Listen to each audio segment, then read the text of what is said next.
քիչ էլ պարոն Ֆերրան, մի փոքր էլ արի։ Գործընկերներ ջան, նախ շնորհակալ ենք, որ այսքան ժամանակ լուսաբանում եք ստեղծված իրավիճակը, որը իսկապես մարդկայնորեն մեղմ ասած արտառոց է։ Պարոն Ֆերոյանը ի սկզբանե առաջին պահից ներգրավել էր որպես պաշտպան, մի կարճ ժամանակ անց արդեն հնարավորություն ունեցանք նաև այլ գործընկերներով եւս ներգրավել։ Մեղադրանքը կարծես թե արդեն բոլորի համար բացահայտված է, ենթադրաբար բարեգործության արգելքի խախտմանն է վերաբերում։ Մենք նախաքննական գաղտնիքից ելնելով շատ փակագծեր այս պայն սահմանափակված ենք ներկայացնելու, բայց մի բանը հստակ է, որ այն ինտենսիվությունը, որը փոխանցվեց այս գործին,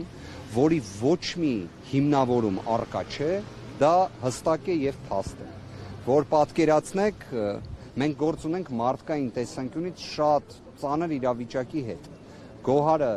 հարցաքննելու կամ հարցաքննվելու նույնիսկ օբյեկտիվ հնարավորություն չուներ, զուտ մարդկայնորեն եմ ուզում նշել, որովհետև իր ամբողջ միտքը երեխայի հետ է կապված։ Մենք խոսում ենք փետրվարի 20-ին ծնված երեխայի մասին։ Մանկահասակ եզրույթն էլ նույնիսկ տեղին չի, շատ փոքր երեխայի մասին ենք խոսում, նորածնի մասին ենք խոսում։ Այս իրավիճակում իսկապես ես չգիտեմ, պարոն Ֆերոյանը իր փորձում ունեցել է արդյոք նման իրավիճակ, ես չեմ ունեցել, որ կարողանաս անձին նման իրավիճակում պաշտպանես, երբ մարդկային, մայրական իրենց հոգեվիճակը թույլ էլ չի տալիս։ Այս պայդրությամբ դեռևս գտնվում է հակակոռուպցիոն կոմիտեի Մոսկովյան 1 հասցեում գտնվող շենքում։ Ինչ է կատարվում ներսում։ Արի շարունակեմ ես։ Ֆերոյանը թող շարունակի։ Հարգելի գործընկերներ, բացի այդ էմոցիոնալ մասից, հա, որ Գոհարը իր խնամքին ունի ամիս եւ կես, հա, օրեկան երեխա, այսինքն մոտ 40 կնոր է լրացել երեխա եւ երեխան սնվում է բացառապես մայրական կաթից, այդ էմոցիոնալ, sense լավ է։ Այդ էմոցիոնալ ֆոնից զատ պետք է ակնհայտորեն փաստենք, որ մենք գործ ունենք բացարձակ ապօրինի քրեական հետապնդման հետ, որը ոչ այլ ինչ է, քան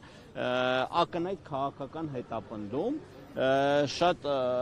ոչ վաղ անցյալում, հա, կարճ հարցազրույցներից մեկում ես անդրադարձա, որ քաղաքական հետապնդումը դա այնպիսի դրսևորումից, որ ցանկացած իրավիճակին կարող են բերել կպցնել եւ դրան տալ իրավական, այսպես ասած, քրեա իրավական երանգներ։ Ղումաշյան Գոհարը որևէ կապ եւ առնչություն չունի իրեն առաջադրված մեղադրանքի հետ, սա մենք համարում ենք ապօրինություն, քաղաքական հետապնդման դրսևորման առանձնահատուկ ձև, իսկ երբ որ այդ քաղաքական հետապնդումը դրսևորվում է, ասենք, մայրական հատուկ խնամք պահանջվող երեխայի ծնողի նկատմամբ, սա առավել քան մտահոգիչ եւ խնդրահարույց ենք համարում։ Այս պահին առաջադրել են մեղադրանք եւ պետքա որոշեն, տանում են դատարան կալանքի սանկցիայի, չնայած ձերբակալել են դատարան կալանքի սանկցիայի ներկայացնելու նպատակով, բայց վարույթ իրականացնող մարմինը ինքն է որոշելու, իր դիրքորոշումը կփոփոխվի, գրավ կկիրառեն, այսինքն խափանման միջոցի վերաբերյալ հարց պետքա քննի։ Պայմանավորված որոշման ընտրությունը ինչ պիտի արվի։ Ես չեմ կարող այդ հարցին պատասխանել, ես չգիտեմ, թե իրանք ինչ պետք է անեն եւ ինչ սկզբունքներից ելնելով պետք է որոշեն, օրինակ, որ Գոհար Ղումաշյանին պետք է տանեն դատարան կալանքի սանկցիայի, առավել եւս, որ վերջինիս երեխան յուրաքանչյուր 3 ժամը մեկ կերակրվում է ու ունի հատուկ մայրական խնամքի կարիք։ Իսկ ժամկետը, ինչ ժամկետի մասն է խոսքը, երբ է որոշումը կայացվելու։ Ենթադրում եմ կար ժամկետում մենք տեղյակ կլինենք դրա մասին, առաջիկա 1-2 ժամվա ընթացքում պարզ կդառնա։ Հարցաքննությունն ավարտվել է, Ղումաշյանը հայտնել է, որ հրաժարվում այս պահին ցուցմունք տալուց, քանի լավ չի զգում եւ պետքա խորապես քննարկի իր փաստաբանների հետ եւ տա մանրակրկիտ ցուցմունք, բայց այդ մեղադրանքի շուրջ ինչ-որ հատուկ ցուցմունք տալու բան էլ չունի, քանի որ դրա հետ ինքը որևէ կապ եւ առնչություն։ Դուք նորից վերադառնում եք հակակոռուպցիոն կոմիտեի շենք, թե այստեղ եք սպասում։ Մենք սպասելու ենք, երբ որ վարույթ իրականացնող մարմինը մեզ կտեղեկացնի իրենց հետագա գործողությունների մասին։ Հա, կուսակցության մյուս անդամի մասին որևէ տեղեկություն ունեք։ Այս պահին որևէ տեղեկություն չունենք իր մասին։ Մուսակյան, ձեզ էլ լսենք, հա։ Համեցեք, պարոն Մուսակյան։ Հարգելի հետևողներ, Մուսակյան, այս իշխանությունների, այսպես անարդարություններին դուք ուղիղ առնչվել եք, համենայն դեպս այդպիսի հրապարակումներ են եղել, ձեր դիրքորոշումը այսօր արդեն որպես փաստաբան է գործի հետ կապված, երբևէ ձեր պրակտիկայում եւ դատավորի եւ արդեն փաստաբան եղել է նման դրվագ, որ նորածին երեխայի մորը բերեն այսպես հասցնել ձերբակալության կողմիտը։ Շնորհակալություն հարցի համար։ Եկեք ես իմ նախորդ աշխատանքային գործունեությունը թողեմ մի կողմ, դրա մասին հետագայում ավելի պատեհարից կլինի անդրադառնալու, քանի որ այստեղ մի փոքր ավելի շատ զգայուն հարց է քննարկվում, գործ ունենք կնոջ մանկահասակ նորածին երեխա ունեցող կնոջ հետ, ով այս պահին արգելանքի տակ է գտնվում, գործի մասին մանրամասն տեղեկություններ չունենք այս պահին, այն ամենից ավել ինչ-որ գործընկերներս նշեցին, ավել բան չեն կարող հայտնել։ Ձայնագրության ընթացքում տենց ասեմ, էլի կարելի ասել ուղղակի լսեցինք, բայց դրա մասին ինչ-որ եզրահանգում անել անիմաստ է, որովհետև նոր է այս ամեն ինչը, որևէ տեղեկություն չունենք, որևէ գործունեություն չունենք, ունենք ընդհանրապես մեղադրանք, ինչի հետ կապված արդեն գործընկերներս նշեցին, բարեգործական արգելքի հետ կապված երկու դրվագով մեղադրանք է, նշվեց, որ գոհարը մեղադրանքը բնականաբար չի ընդունել, դրա մասին նաև հայտնեց, որ մանրամասն հետագայում պարզաբանումներ կներկայացվեն, բայց այս պահին գործ ունենք մի իրավիճակի հետ, որ խոսք գնում է ոչ թե ինչ-որ մարդասիրական վերաբերմունք, այլ առավել քան անհրաժեշտ մարդասիրական վերաբերմունք ցուցաբերելու հարցի հետ, որտեղ, այսպես ասեմ, 3 ժամը մեկ երեխային կերակրելու խնդիր կա ու մեր համար այս պահին սկզբունքային է ոչ թե ինչ-որ քրեական վարույթով ինչ-որ գործողություն անելն է, այլ զուտ իր նորածին երեխային սննդով ապահովելու խնդիր ապահովելն է մեր համար առաջնային այս պահին, իրավաբանությունը հետագայում անպայման ժամանակ կունենանք։ Սպասենք նախաքննական մարմնի արձագանքին, ինչ որոշում է կայացնելու, ճիշտ է, դատարան ներկայացնելու համար այս պահին անկանխատեսելի է։ Ասեմ, քննարկվում է։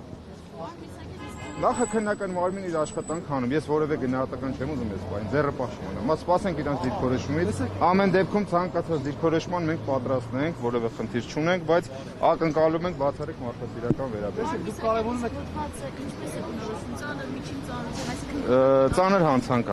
որպես 221-րդ հոդվածը 3-ից 6 տարի, եթե չեմ սխալվում էլի, տենց։ Տեսեք, դուք կարևորում եք մարդասիրական վերաբերմունքը, հաշվառելով նաև ֆիզիոլոգիական վիճակը, նորածին երեխան։ Բայց մենք համանման դեպք ունեցանք, որ բավականին երկար պահեցին մորը, դուք արտադրնային կանանց։ Այսինքն դուք կանխատեսվեք, որ համանման սցենարով կարող է զարգանալ տնային կանանց։ Տեսեք, յուրաքանչյուր քրեական գործ, յուրաքանչյուր մեղադրանք ունի իր առանձնահատկությունները, չի կարելի ինչ-որ մի գործի հետ կապված համադրված նույն հանգամանքները, ասենց ասեմ, բերենք, ասենց մեխանիկորեն համադրենք այս մի գործ։ Ամեն գործ յուրահատուկ է ինքն իրենով։ Հիմա ես չգիտեմ ճիշտ ասած որ գործի մասն է, խոսքը մանրամասն տեղակ չեմ, բայց այս պահին ոչ թե մենք հիմա պետքա գործերը դնենք համեմատության հյուսինետով քննարկենք։ Այս պահին ունենք այս խնդիրը մեր պատկերացմամբ ստեղ բացի քրեական գործը պետք է առայժմ դրվի մի կողմի վրա, հա, իրավաբանությունը, զուտ հասկանանք ոնց է ապահովում մոր ու նորածին երեխայի հետ կապը, շփումը ու հնարավոր ազատության, այդ ամենախիստ ազատության սահմանափակման հնարավորության բացառում։ Մեր այս պահին առաջնային խնդիրը դա է։ Շնորհակալություն։ Դե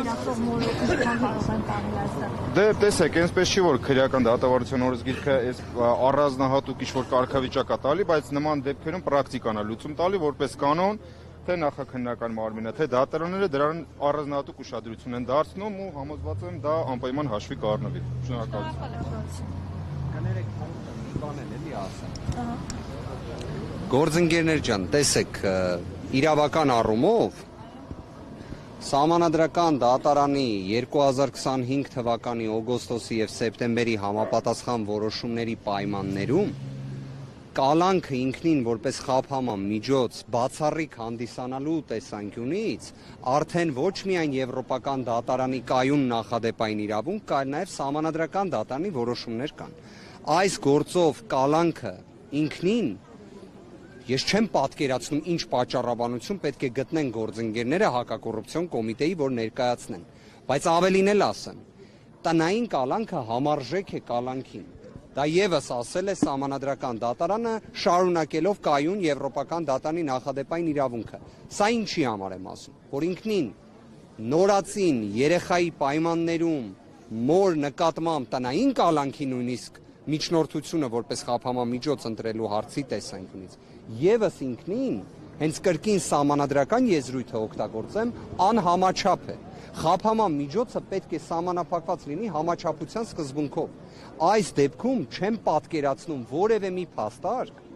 որ հնարավոր լինի համաչափության սկզբունքի պայմանները հաղթահարել։ Ընդհանրապես չեմ պատկերացնում։ Այսքանն է, շնորհակալություն։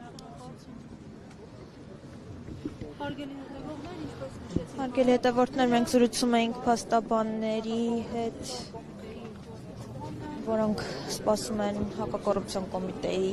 որոշմանը։ Ես նշեմ, որ կոմիտեի բակը այս պահին մարդաշատ է։ Այստեղ են Ուժեղ Հայաստան կուսակցության անդամները, նրանց աջակիցները։